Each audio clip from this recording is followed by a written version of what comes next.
We all knew this moment would come at some point. We all knew that at some point in time, we were going to have to say goodbye to the characters that we've all known and loved. Our Hulu cousins that we've treated like extended family, but we only get a chance to see them every now and then. But when you see them, it's always a good time, and you're always left wanting more and wanting to hang out.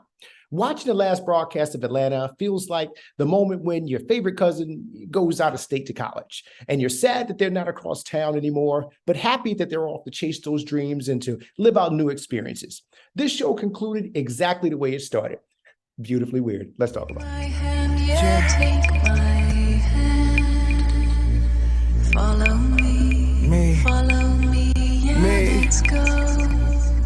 Let's go. To the sand. Evening, digital family. Welcome back to my media couch. Make sure you please subscribe, like, and share so that the page can grow and we can grow the conversation even more. If you're new to my page, welcome. Get comfortable. For my day ones, you are loved and appreciated. Okay. For the last time, in terms of this particular series, let's go ahead and dive in. Anyone that has been watching Atlanta since it first premiered will remember it started with a scene where Al has a confrontation with a man about breaking his car mirror and being really, really disrespectful about it in the process. As all the confusion is taking place, our good friend Darius says he feels like this is deja vu. Where's the dog? And then a dog appears, and Al and everyone in the scene looks at Darius like, okay, what the hell is going on here right now? That scene in episode 1 really set the stage for how the show ended, as of course, how the show began. Out of all the characters, Darius has always had the most mystery around him. We never really knew much about him other than him and Al had a long history and a very solid bond. The show gave us family background on Ern, Al, and a little bit on Vanessa, but Darius's origins were always a bit of a mystery and just never really fully revealed. Throughout the series, he had a way of kind of being either the voice of reason or adventure. He kind of lived his life looking for pleasures, either both common or anything that's going to kind of stimulate the senses or conversation. Darius always felt like more of an observer, so I wasn't quite surprised at how the show ended or how it laid out. Never really a true participant at times. I even often used to wonder what specific role he played with Paperboy, as a rapper. We know they were friends, but I also wondered kind of what he did. I think he was a producer, but the writers never really defined exactly what his position was as it relates to the music. So he seemed to kind of only be there to hang with Al and to kind of help him keep rooted in reality and provide some levels of adventure within any space he just so happened to find themselves into. He always seemed like he was just simply happy to go along with the ride, and that was kind of accepted by all. But I do think he had an actual role in the crew in terms of the music. But anyway, we've all been kind of waiting for that moment to where we can get more nuance around Darius's background, and they finally gave us a few breadcrumbs, letting us know kind of that he was from Nigeria, which Al initially did not know about, if you go back into some previous episodes, and that he came up by the river. And when he was overseas, he met the lady, they called him Riverboy. He can't have children because of something that happened in his youth in terms of his testes and all that stuff like that. So, and he doesn't like to have his picture taken because he feels as though it might steal your soul. So this and a few other things are really all we know about Darius, to be honest with you. I and many others have eagerly been waiting for the time in which we would know more about this very elusive character that seems to always have a certain calmness about him, like he's been here before.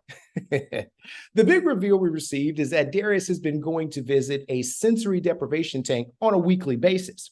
The visions that he sees in the tank are so real that he has trouble deciphering reality from dreams at times. This point was brought even more to the forefront with a brief but impactful experience by the beautiful Cree Summer, aka Freddie from Different World. Freddie, Dream, I see what you did there, Atlanta writers. Well played.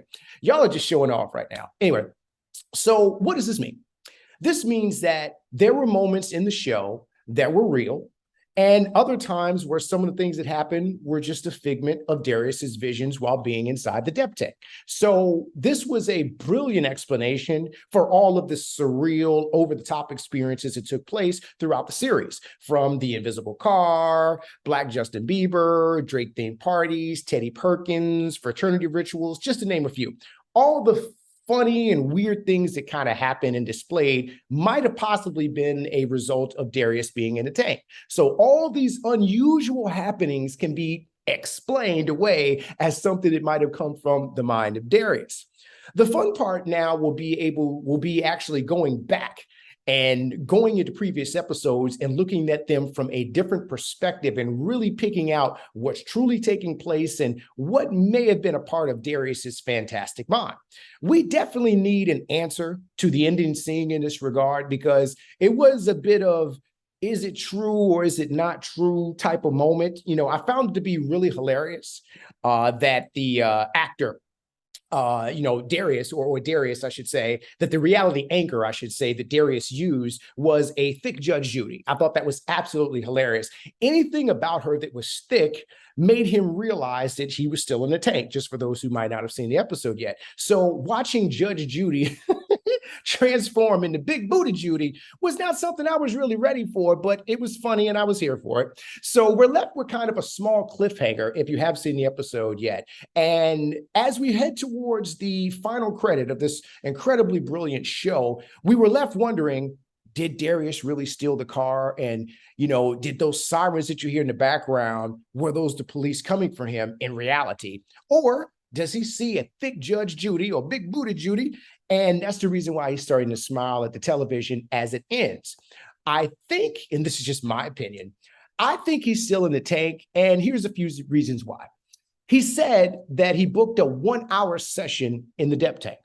When he allegedly woke up and asked how long he'd been in the tank, the man said 30 minutes or 30 minutes.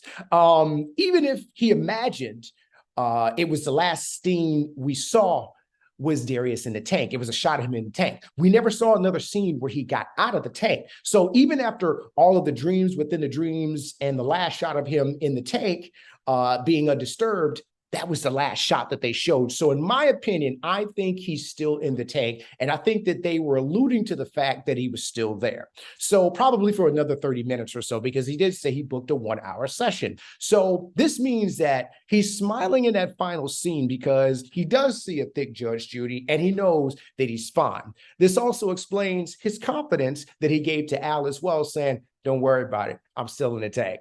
I do love that the Atlanta writers gave this show a true conclusion. Every show, especially, Black shows, doesn't always have the opportunity or the privilege of being able to have a well thought out ending that really allows them to tie up each person's arc. Like Atlanta gave each character a very powerful farewell parade, with Darius acting as the unofficial band leader. The impact of this show will be discussed for many lifetimes. I mean, it defined and dissected a generation while using the city of Atlanta as a backdrop for the real as well as the surreal. Atlanta provided the world with an up-close view of the Black experience told through the lens of its most endangered group, Black men.